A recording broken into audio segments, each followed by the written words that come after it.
আমরা আইপিএস কিনি কিন্তু আসলেই জানি না যে কারেন্ট সাশ্রয়টা কেমন। আমরা এত টাকা দিয়ে মেশিন ব্যাটারি কিনি কিন্তু বিদ্যুৎ বিল সাশ্রয় হওয়ার প্রয়োজন আছে। সেজন্য নতুন টেকনোলজিতে তৈরি আমার এই মেশিনটা পুরো ডিজিটাল। এখানে লেখা হচ্ছে চার্জিং ফুল। এখানে চার্জিং ফুল লেখা আছে, আমার কিন্তু এখানে 1 অ্যাম্পিয়ারও বিদ্যুৎ খাচ্ছে না। এখানে আমার 1 অ্যাম্পিয়ারও কারেন্ট খাচ্ছে না। এখানে দেখেন 0 তাইলে আমার মাসে বিদ্যুৎ বিলটা সাশ্রয়। আর এই মেশিনটাতে যদি লোডশেডিং পড়ে সেই ক্ষেত্রে আপনার আর কি ব্যাটারিটা চার্জ করতে যতটুক বিদ্যুৎ প্রয়োজন ঠিক ততটুক নিয়ে চার্জিং কাট অফ করে দেবে।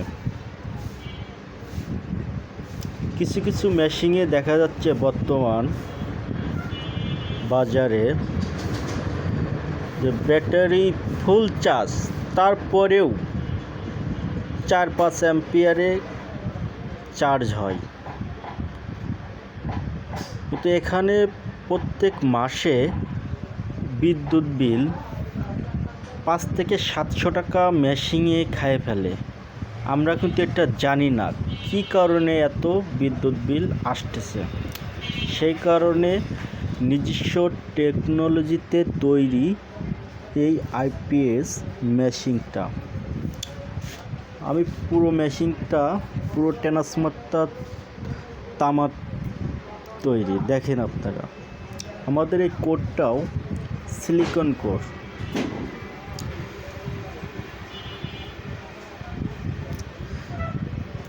এখানে রয়েছে এসি অন, চার্জিং 100%,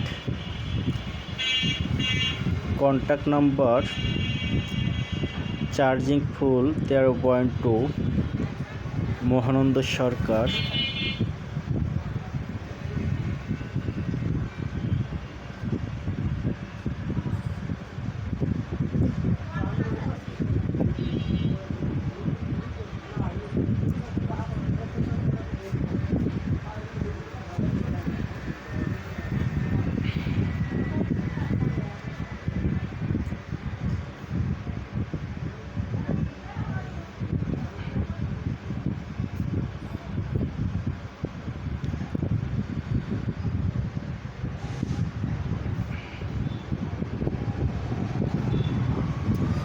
এখানে কন্ট্যাক্ট নাম্বার 01742469800। এখানে এসি ভোল্ট 219 দেখাচ্ছে। আমরা বিদ্যুতের সাথে আইপিএসের ভোল্টেজগুলো অ্যাকুরেট করে থাকি। দয়া করে কেউ মেশিন কেনার আগে আমার কাছ থেকে নেন আর যেখান থেকে নেন না কেন বিদ্যুৎ বিলের হিসাবটা করবেন। বর্তমান বাজারে বিভিন্ন মেশিন আসছে, ব্যাটারি ফুল চার্জ হওয়ার পরেও 3-4 অ্যাম্পিয়ারে চার্জ হয় ব্যাটারি। এতে মাসে 5 থেকে 700 টাকা বিদ্যুৎ বিল চলে আসে প্রত্যেক মাসেই। লোডশেডিং পড়ুক আর নাই পড়ুক 5 থেকে 700 টাকা আপনার দেওয়াই লাগবে। আর আমার এই মেশিনটায় 1 টাকাও দেয়া লাগবে না। লোডশেডিং যদি না পড়ে 1 টাকাও বিদ্যুৎ বিল আইপিএসে আসবে না। ধন্যবাদ সবাইকে।